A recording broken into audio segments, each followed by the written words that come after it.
All right. So my name is James Holz. I am from Grand Junction, which is just northwest of here, around an hour. And I am a third generation farmer in Greene County. And on our farm, we have a feed yard. We graze a perennial uh, pasture, specifically steers or yearlings, which is what I'll be really talking about. We also have row crops, corn and soybeans, primarily corn, and then we raise small grains also that for the most part goes into my cover crop business, which we'll talk about later. And we have 3 kids ranging from 8 to 1. And so that keeps us really busy. And they are probably for 8 and 5-year-olds. They're probably, or 6-year-olds now. They're probably like the best seed identification kids in Greene County for sure. They can identify all kinds of different seeds. So they're really good at that. And we are, on our farm, we are transitioning a portion of it to organic. And I'm a Cyclone fan. I used to be a pilot, but I don't have time to be a pilot now because I have 3 kids. And I just took a new role, 3rd grade basketball coach. So we've had a couple games there, and we've won 1 game out of 3. So I'm doing pretty good. So in 2014, a buddy of mine, Bill Frederick, we started a specialty seed business called Iowa Cover Crop. Really not expecting it to be anything, mostly just like a tiny side hustle. And we really coined like a one-stop shop where we would apply cover crops onto customers' fields, just because we found that farmers didn't have that in our area. And it turns out farmers really didn't have that anywhere. And we were maybe in front of the curve there. And so now we have 6 employees, 4 of which are family members, Bill and his wife, and my wife Megan and myself. And then we have 2 non-family members that are employees, and we're growing. And we have a dealer network throughout the state, about 15-ish dealers and a few in surrounding states. And in 2023, we built a warehouse just south of Jefferson. So we have a location just south of town. So what we're going to talk about in this is, you guessed it, grazing. But why do we use cover crops for grazing? What are the seasons, like the grazing seasons, and we'll talk about that, and how to get started, and the math regarding those things.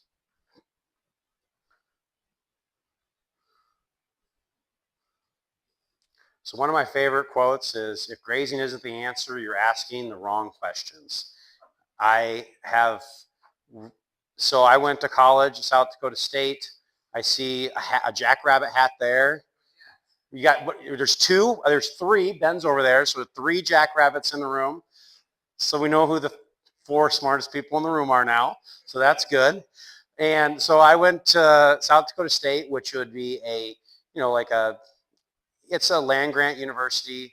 When I was there, they, primarily, talked about raising corn and soybeans. But if you know South Dakota, it's really split into 2 states, essentially. You have East River and West River, and it's 2 completely cultures, completely different. And so when you're there, you get to learn about the kids that are in range management majors instead of agronomy or even animal science, because they're completely 2 different people, and you can spot them from a mile away what their major is pretty easy. And so I knew a little bit about grazing because I'm from central Iowa where there is no grazing. And so I knew a little bit about grazing, but practically nothing. And as I've gone through my professional journey as a farmer, I've come to grazing as an answer to more things that we're doing on our farm. So why cover crops for grazing? And I talk about this a lot. You're reducing cost. You're reducing costs in like a lot of different ways. You're reducing feed costs. You might be reducing herbicide costs. You might be reducing labor costs in some instances. And with that, you can increase your farm profitability, which I'll share later, and you really increase your land efficiency. And then an added bonus, cherry on top, is you have better soil health. And so I think of this a lot as in, what is one of the, in college, they'll tell you the only thing free is heterosis, right? If you cross a Hereford bull with a black Angus cow, you get heterosis. That's the nearest thing to free lunch as you can get. I also think one of the nearest things, or as free as that, or more free than that, is the cool thing about grazing is we get to take the sun's energy, and when that cow or steer or heifer or whatever it is grazes and takes a mouthful, he gets to take the sun's energy and turns it into cash. And especially right now where you have like really elevated cattle prices, I get to think of that as like what this great resource is, the sun, to put money in my pocket. And so if you go with that like a framework, is that's what I've really been thinking about, and that framework of how I can take calories from the sun and put them into a steer, that's really the basis of the foundation of our farm today. So on our business, because I really had to frame it of what we're doing. So we are a traditional corn and soybean farm. We have a feed yard.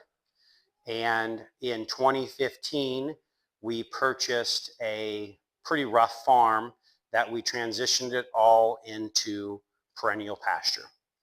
And so we do not own any cows on our farm. We only graze steers, and that's all we have on our farm for the livestock that we have. So we have I'll call it like a backgrounding division.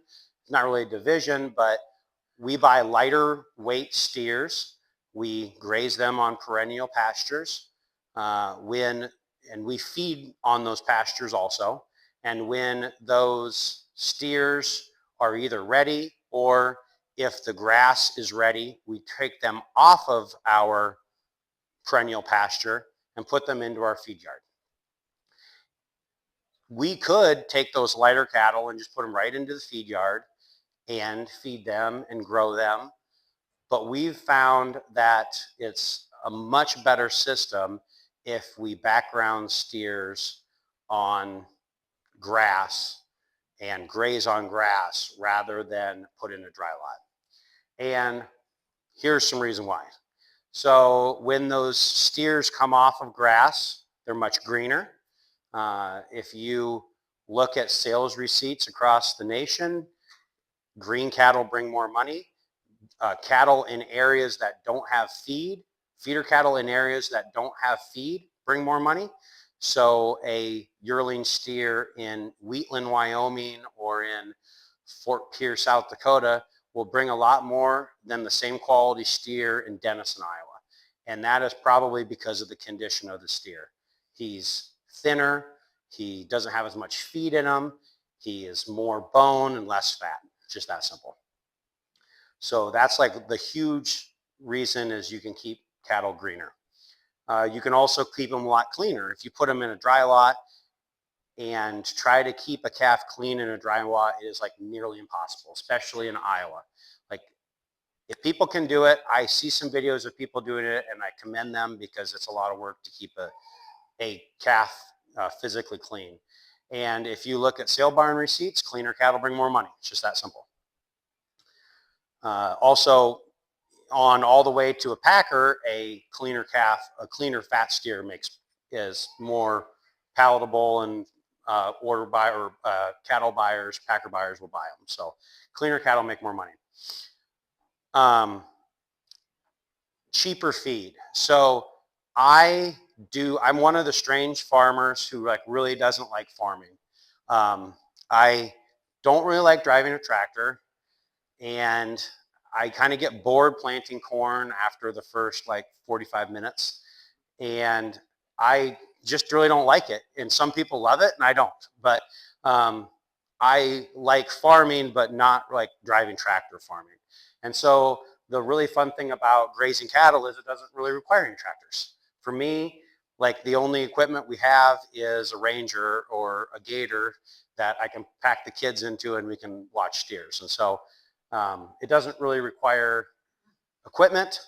It requires a lot less labor. Um, grain farming takes a lot of labor. This doesn't, and feeding cattle, like a feed yard, takes an incredible amount of labor, whereas these pasture systems don't take as much labor. Also, like when you go back to like, should I, bale hay or should I graze cattle? Okay, if you have a baler, I was doing this the other day, it costs almost $20 a bale to put a round bale up between your depreciation, your cost, and your labor. Like that's really expensive. Like why would you bale hay if you can have a steer do all the work for you? And you don't have to worry about your baler breaking down or burning up or whatever those things are. In that same vein, when the steer goes and does his business, he's also fertilizing your field for you. And so you don't have to haul manure away, which on our feed yard, that's all we do is haul manure, it seems like. And so another thing is you save a pile of money doing that. Also, the really cool thing on that end of it is the soil health, but I'll take it like another, a little further. If you really study where the cattle poop, where they spread their manure, they spread the manure in the spots that you need, where you need it. They don't spread it on like bottoms. They go to the tops of the hills, they go to the sandy knolls, because that's usually where they're fiddling around anyway. That's where like the fly, like they're trying to get the most wind, so they're getting the flies away from them. So like they're going to the spots where you actually need to haul all that fertilizer anyway. So like they're not only spreading it for you, but they also have a prescription which you would pay like an agronomist a ton of money to give that they naturally do anyway. So that's really neat.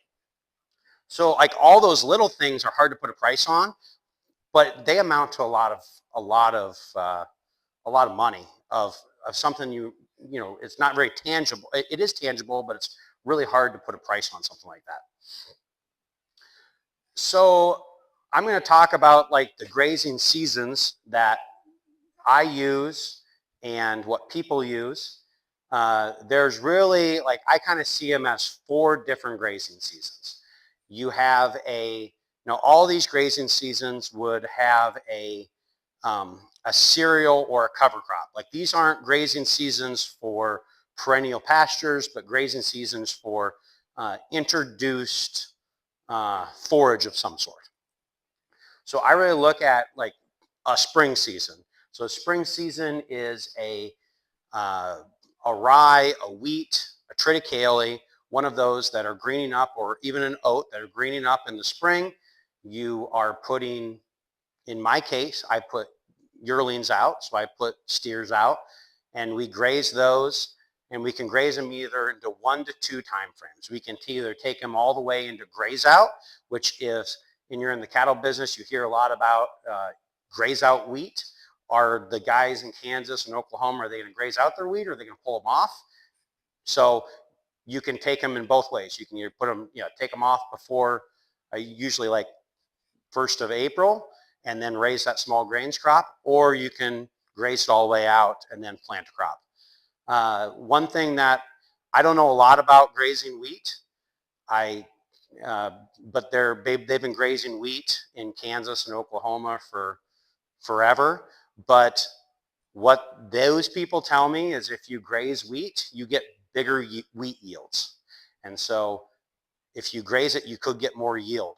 And I imagine if you can get more yield down there, you can also get more yield up here. I don't know that for sure, but it makes sense to me. So you can either pull them off and try to get a crop, or you can graze them out, basically terminating your small grain crop through livestock. So then the other grazing season that we do is a warm season annual grazing season. And how that is like after June 15th to call it the 1st of September. And that is a warm season that's typically after a small grain, which we plant in, we harvest in July.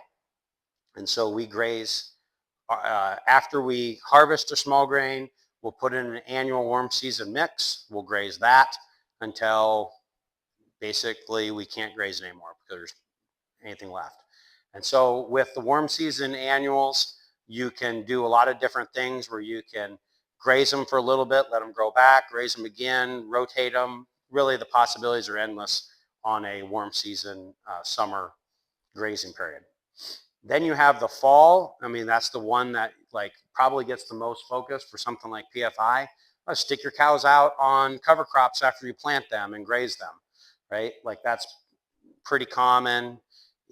You're not only grazing cover crops, but you're also grazing your previous crop, your corn stalks or soybean stubble or whatever that is.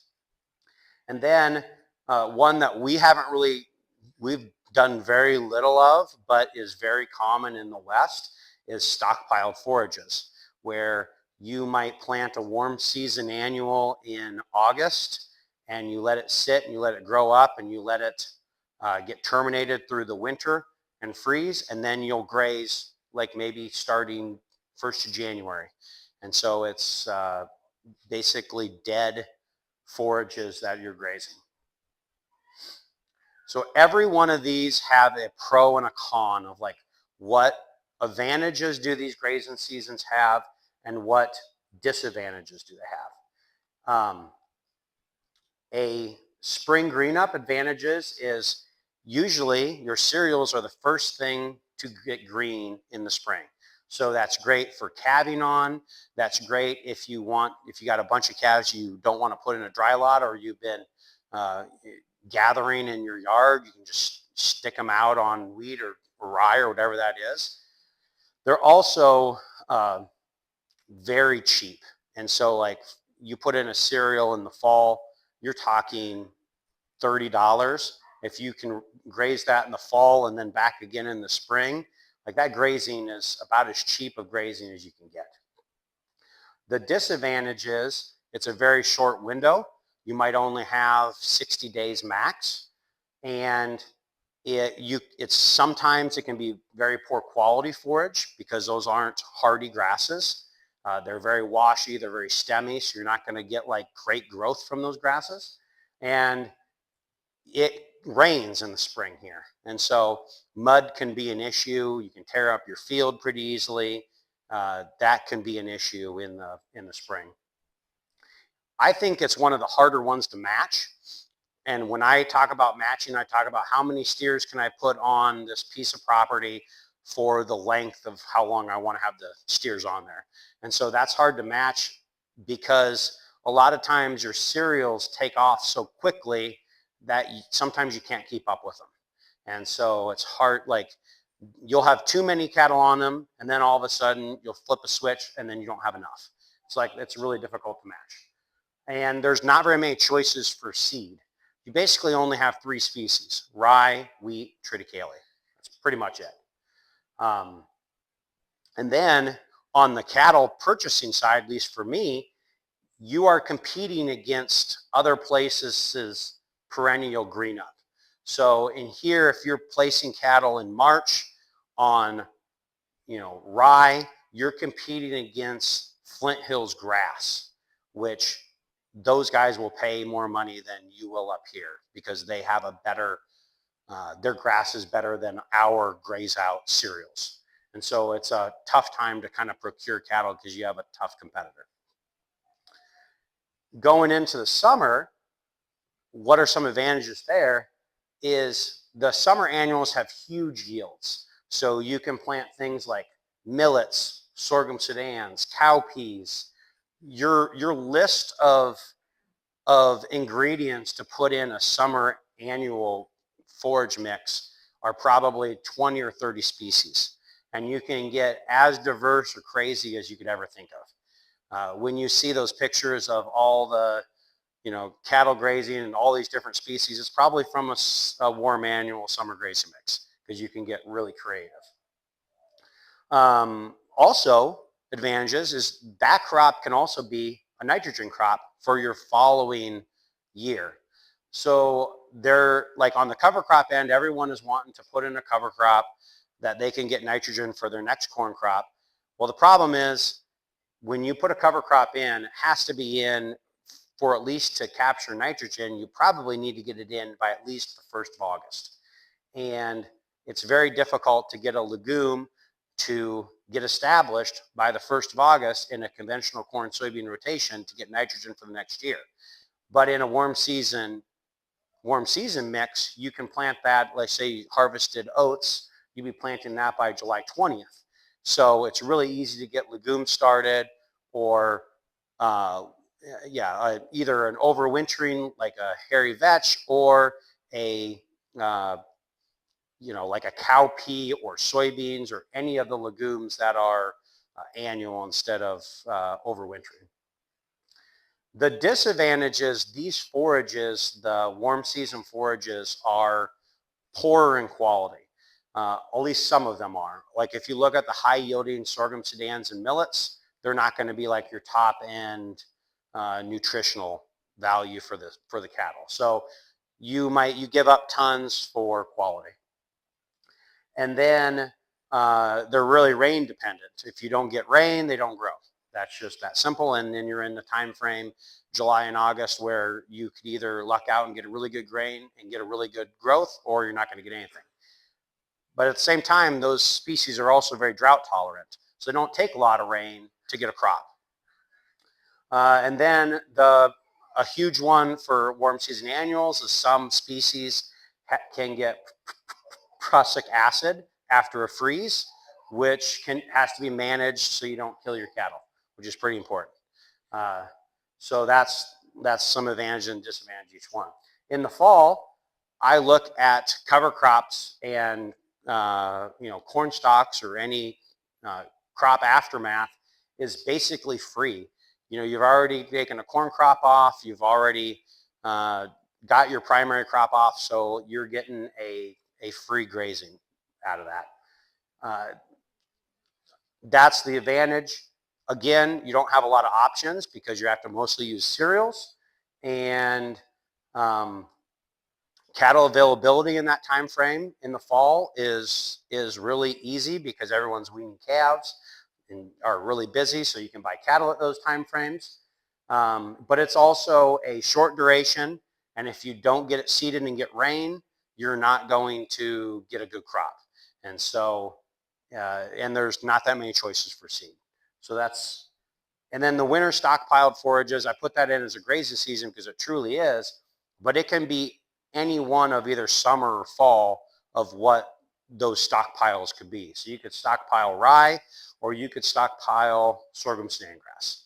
And so that is an advantage if you don't want to feed hay.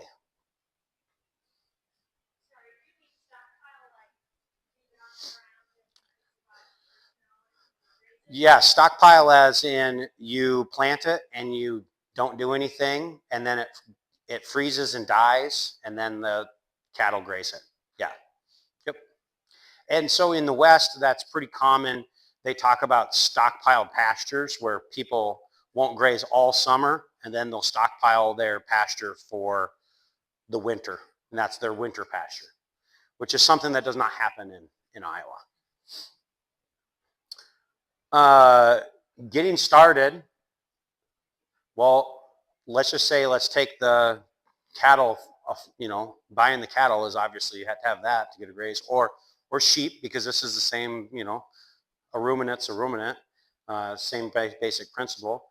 But you need fence and water, and in my case, for the steers, is you need corrals. And, those are all important, but in mine, the corral is really important.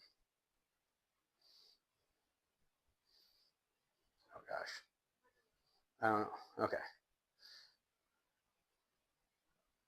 So for us in our operation, we have 5 barbed wire exterior fence on all of the farms that we graze.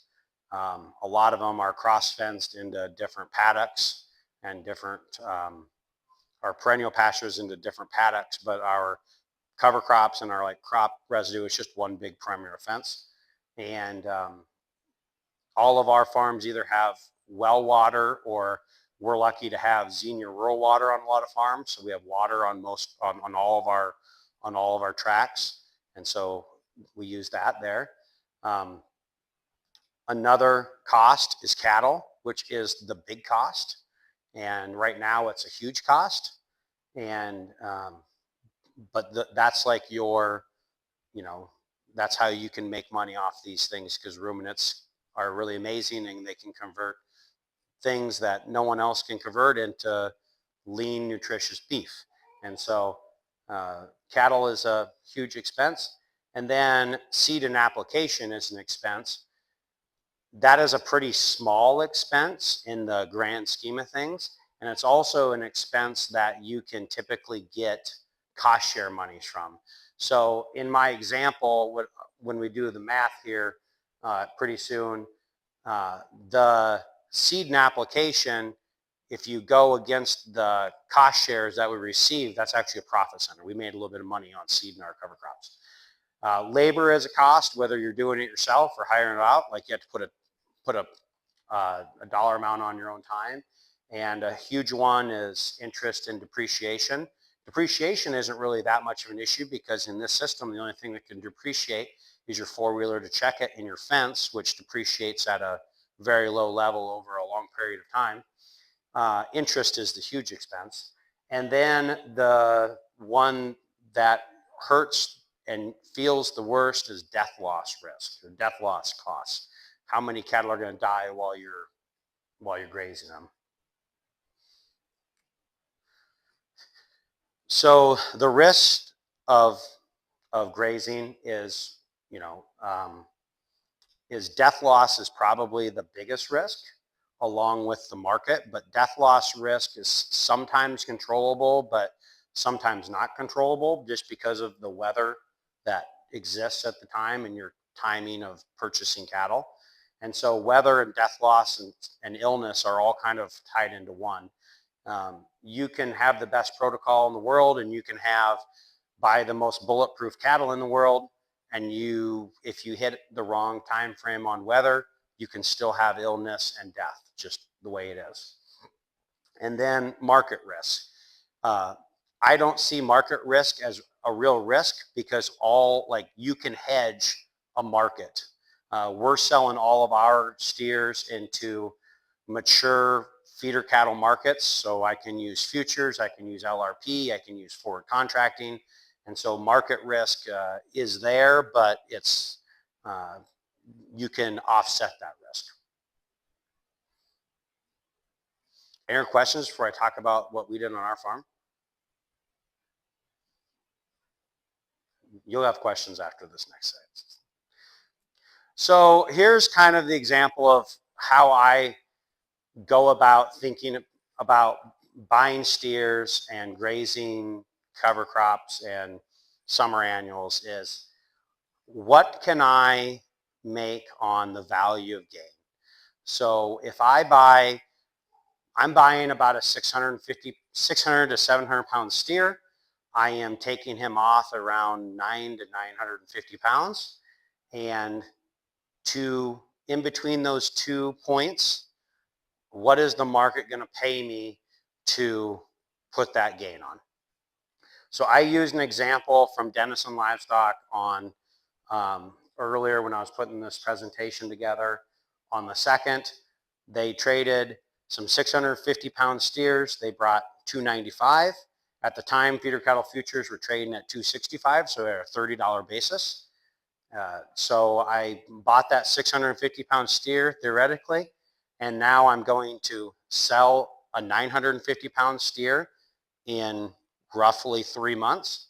So what did a 950 pound steer bring? He was bringing about 250, which was a minus 15-cent basis.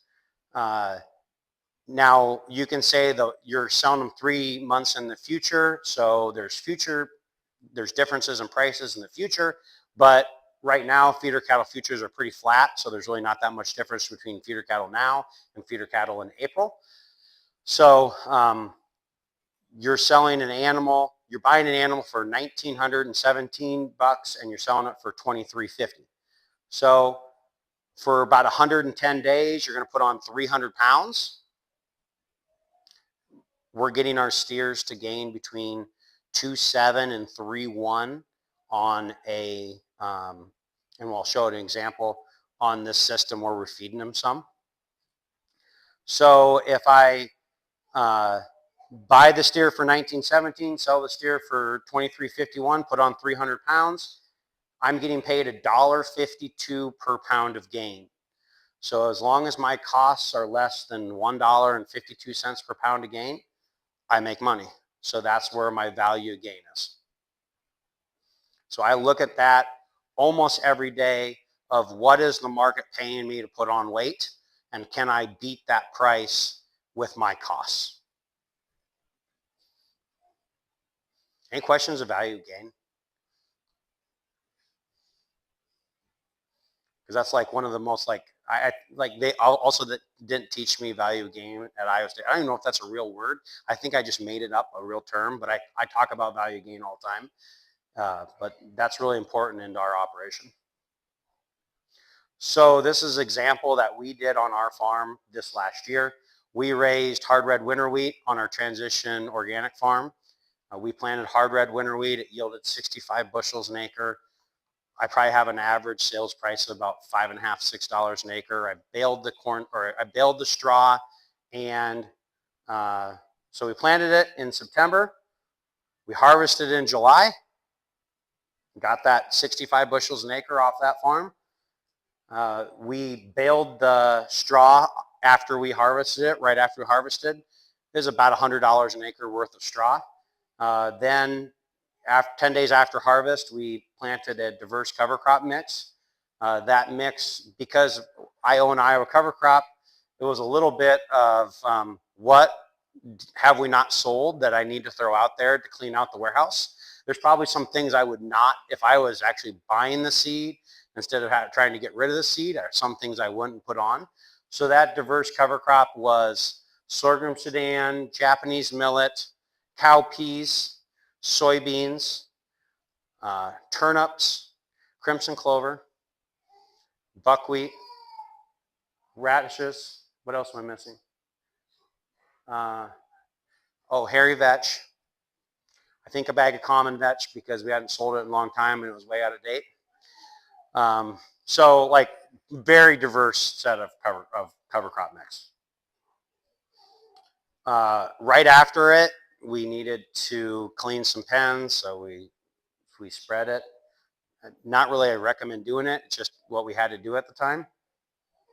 And then I didn't have my fence up, so between like July 5th and the 1st of September, we fenced around it's like 120 acres, 115, something like that. So we would have put them out there earlier, but we didn't have any fence. So we fenced it in that time frame. Otherwise, we would have probably turned out about August 10th, but we didn't get it done. So we turned out September 3rd. And then we ran steers from September to November, and we put some bunks out there, and we fed 7 pounds dry matter per head per day in that time frame. So once a day we would feed them. For us, that works really good because we have the feed yard anyway, so we're already loading feed, but we can get any meds into the cattle through the feed, but then also we can get all the steers to come up every day. So if they come up, they get trained, they like the grain, so they get trained to come up. If they don't come up, they're probably sick. And so then we'll go back. If they don't all come up, we'll go back and we'll make sure everything's okay. And it also trains them to come up because I don't know how to ride a horse. And if we don't feed them, there's no way in hell I'm going to be able to get them in. And so we kind of have to feed them also to get them in. And then we took these steers out in the middle of the rain in November. It was a sloppy mess. And we took them out and they gained about 200 pounds. We took them out on November 13th. So here's the metrics of our warm season cover crop after small grain grazing. We had steers on there for 71 days. They gained 207 pounds. They had a 2.91 rate of gain. Thankfully, we caught a little dip in the market. We paid $258 for them, and then we took them back into our yard in November. But we weighed them, and I just valued them at $248 because that's what stuff at the sale barns were bringing at the time.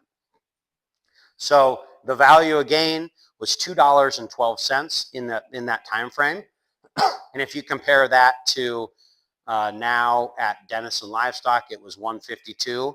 So like the value again this late summer was like really, really high, which is good because I'm selling gain.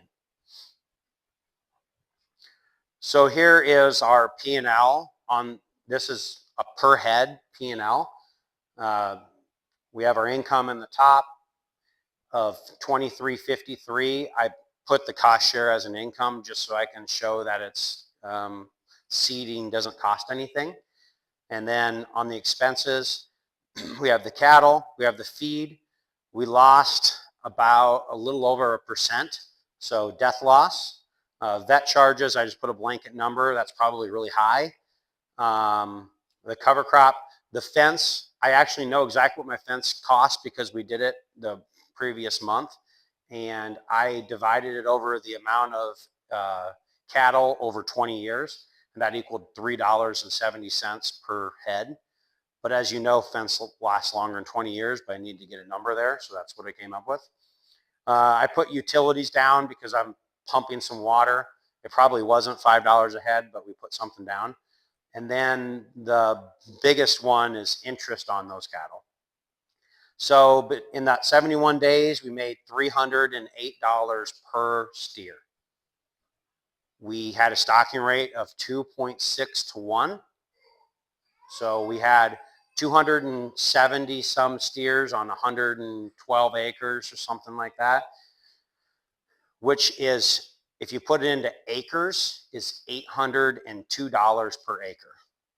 And so, and this isn't, I've been doing this now since 2015. This is a big number, and this is on the high end of profit per acre, but it's not crazy. This, you know, we can typically get this type of return most of the time. So yeah, that is kind of my presentation about grazing steers. And like I said, we do on perennial pastures after, we do it after small grains. We currently have 1,500 pound fat steers running on corn stalks right now. So we do all kinds of things to really add as much value as possible to our farms. So, open up for questions. Have you considered getting into like the farm to table market and selling direct to some consumer on at least a handful of your cattle? I have not. I think it's great when people do it. With the seed business, we just don't have time to like set up those marketing channels and all those things. But this is a great story. And this is a story that consumers want to hear. They don't want to see cattle in a 100,000 head feed yard, you know, eating grain. They want to see steers, you know, out with kids with cover crops, right? And if you follow us on Facebook and Instagram, this was like our content all summer because it was really easy content for us. The kids would go and eat turnips, and my boy was roughly 1 at the time, and it was about that tall. It was almost so tall that it was a concern because we couldn't see the cattle at all, and we didn't know if they all came up or not. And even if we drove around, be like, well, like the one that died, it took us about 10 days to find it because like we don't have a drone or anything. It's like to find one that died in this huge cover crop mix was like nearly impossible.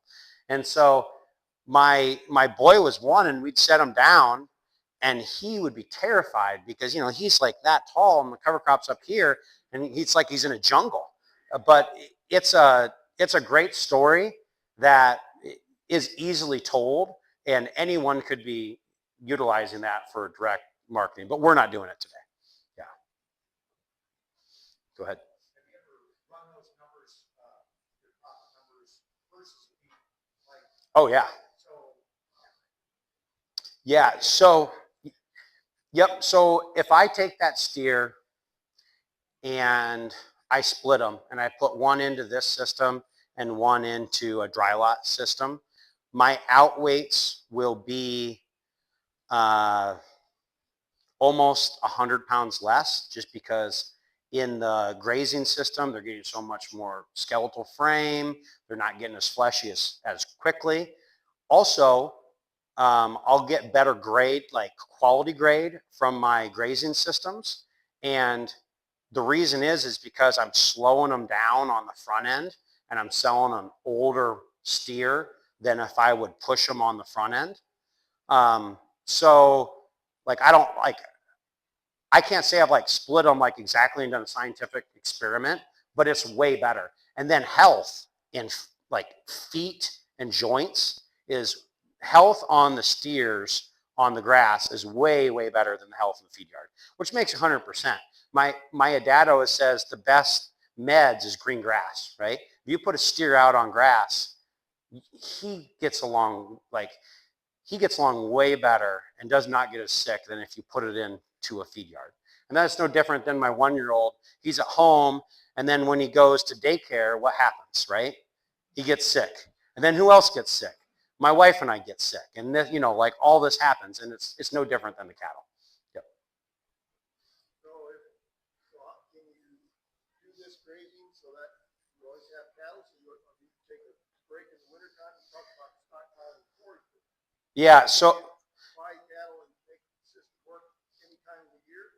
So you can make the system work any time of the year that you're having enough growth to make it, like this time of year, I'm obviously not grazing. I'm grazing corn stalks and cover crops. I'm probably not getting a lot out of my cover crops today, but, but yeah, this is something that you could take a break on because, and we do take a break. We don't, like right now, we're not grazing into those same fields that we were this summer. Yep. Go ahead.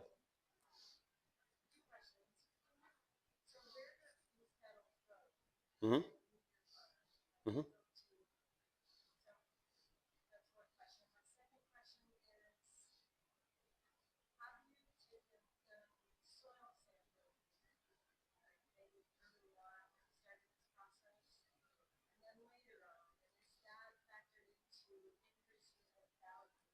Yep.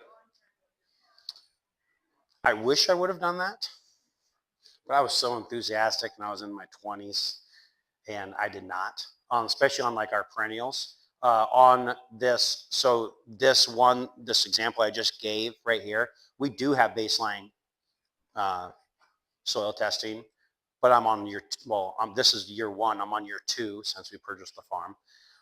Where do the cattle go? The cattle go either to our feed yard where we feed them, or they go to a commercial feed yard where we retain ownership, and then they go to a packing plant. They get paid grain and they go to a packing plant. The really cool thing about steers rather than cows, at least for me, I don't know anything about cows, but you can control your stocking rate through steers. If your grass is really growing fast, you can buy more steers.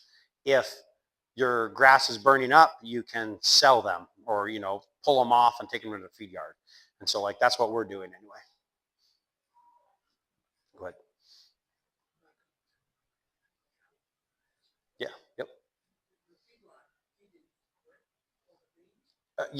Yeah. So we're feeding corn. I mean, corn or corn byproduct, some derivative of corn.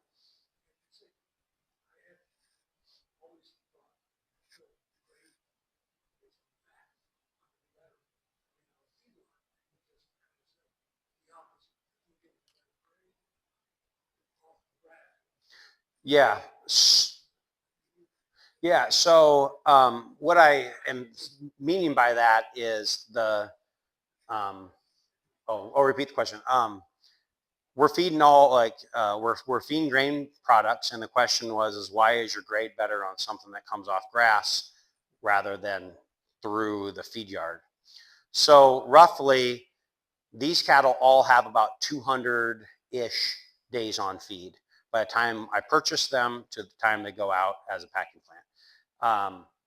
In this time period, about half of their life would be on grass, and then their second half of life would be on a traditional grain diet in the feed yard.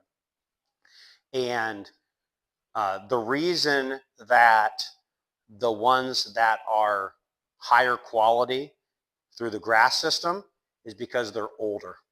Marbling is higher or more the older the animal becomes. So it is better when they're older, up to a point where they get too old, where they don't qualify for USDA specs because they have ossification of their bones. And the key is to get it as close to not getting discounted with selling them at the oldest age.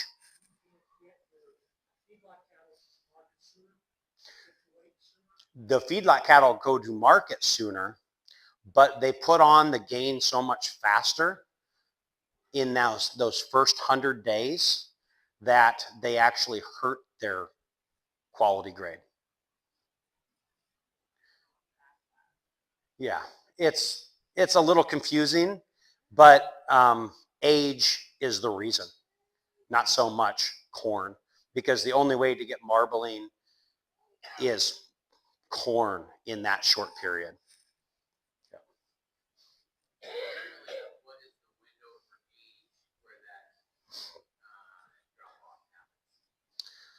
So like 30 months is what is the age roughly. If you look at like 30 months is like the restrictions to like Japanese export, that's kind of the threshold. But heifers mature faster than steers. Different breeds mature, like the ossification of the bone mature at different lengths. So it all depends. But 30 months.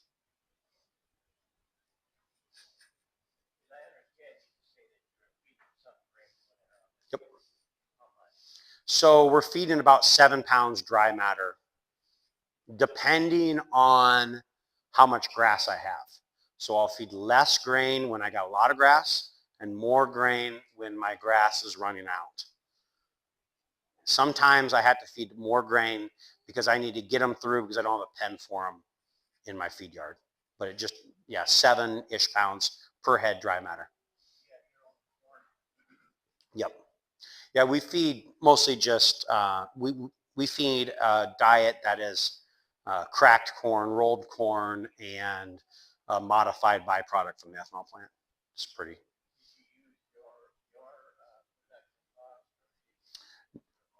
I used 450 corn in my numbers, not my production cost. Back one behind you. Then we'll get to you.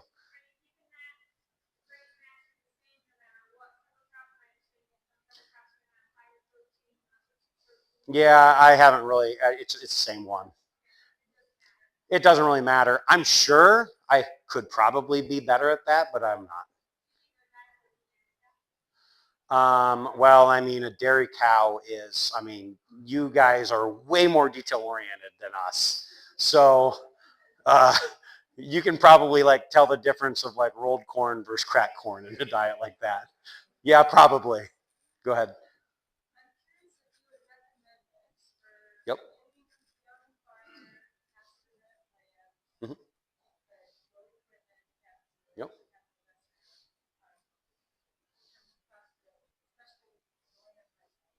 Yep. This is whether you have one steer or you have 1,000 steers.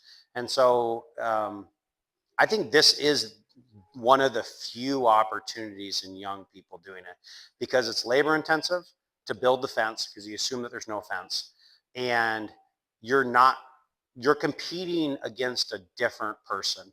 you're not competing against like a large row crop farmer. You're competing against somebody that, either a cow guy, or you're competing in a pool that's not as competitive.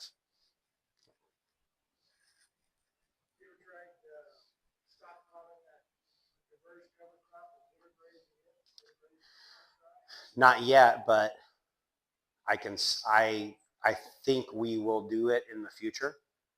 I haven't got enough fence built yet. And okay, another end of it is winter means water, which is frozen, which is a whole nother level of management. My decision on November 13th, more to do with the weather than anything else, because I was running a garden hose to my tank. So.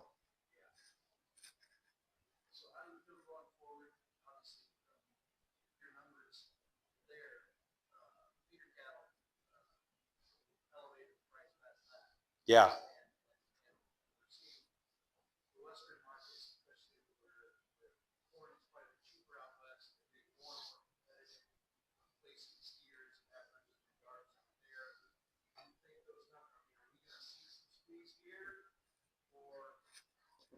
Yeah. I think great question. I'm not an economist, and I don't know anything.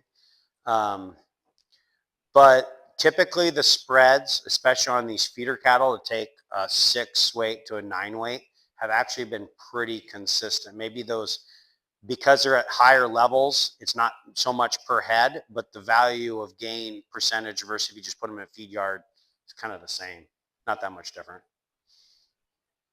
On that point, so if I'm a 100,000 head feed yard, I can't fiddle around with a small steer. I got to have a big steer because it's easy, because I can't take care of all these things. So there's always going to be a market for someone producing the big steer.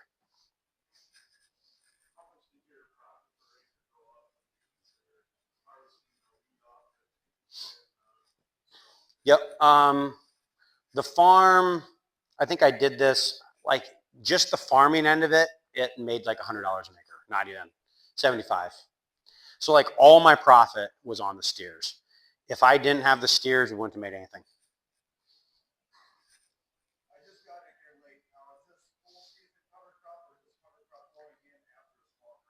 Cover crop ever small grain.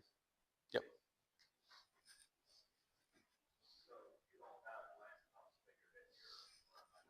I do not have land costs figured in here. Land cost was paid by the crop. Yep. I mean, I could put land cost in here and it'd make my wheat look very profitable, or I could split it. That's probably the fairest way. But this is gross profit without land costs. Let's just say land costs would have been $300 an acre, taking our 150 off there. The wheat would have done really well. No. Nope. And if you'd look at it today, I grazed it to nothing. You wouldn't even know there was anything there.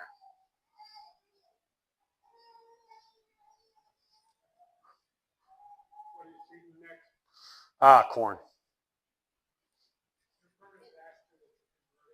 Yep. So I've actually on a different property already converted. I converted it in 2015.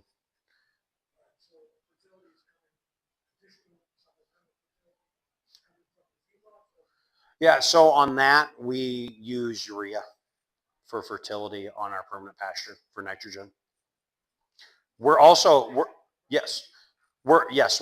bringing feed into that permanent pasture. So like I'm probably getting some fertility because I'm adding feed into it, but I don't count it. Yep.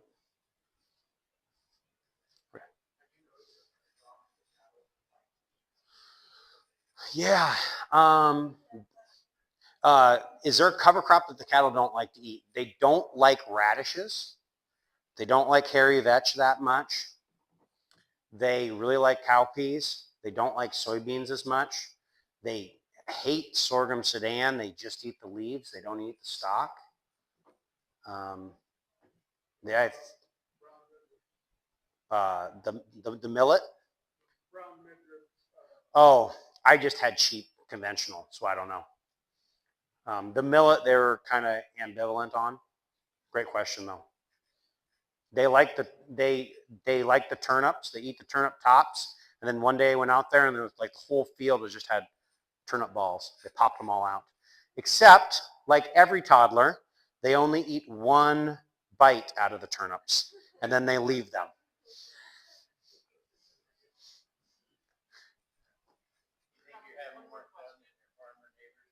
Am I having more fun? Well, I'm learning more.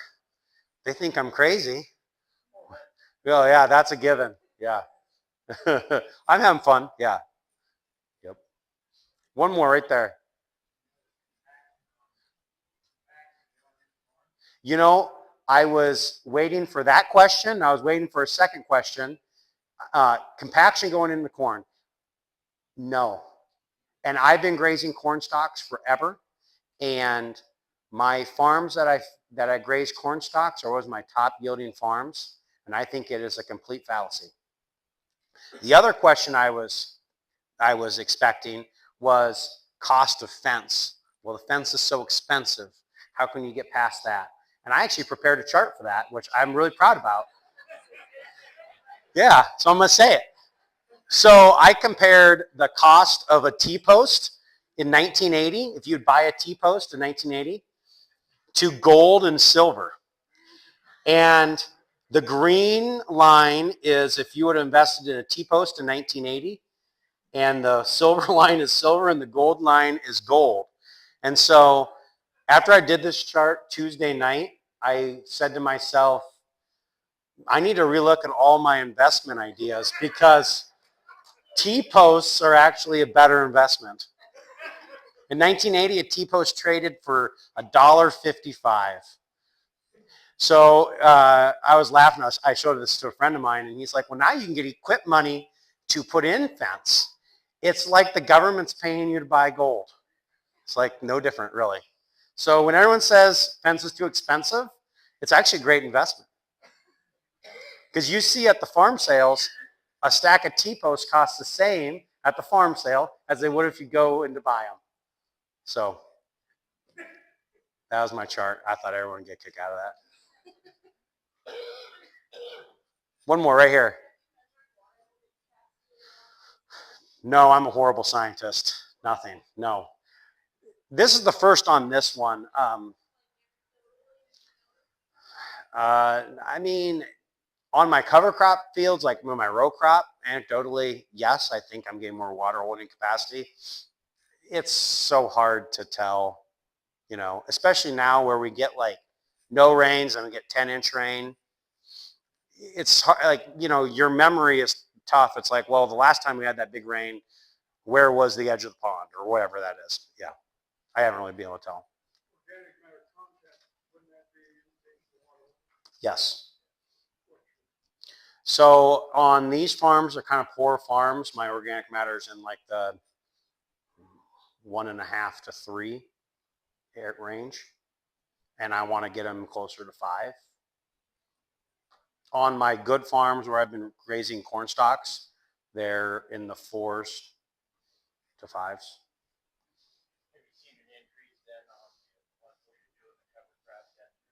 Oh yeah. Yep. And like just corn yield in general on those farms is way higher. When we first started grazing steers on corn stalks, I got told the compaction yield hit I'm going to get, which is a normal for any rational people to say. Now I say, I call it grazing yield drag. If we're not grazing, I'm getting yield drag because the grazing farms just yield so much better. And I'm getting cut off. She's been holding that up for like 5 minutes now. Thank you all for the questions. I appreciate it. We'll have a booth. Next one. Here's where you can find us. If you go through our Facebook and Instagram, especially basically from July forward, like you can really see the progression of this farm, what we did. And if you want to talk more, I'll be at our booth out here or come up here. I love talking stuff like this. Thank you for your time.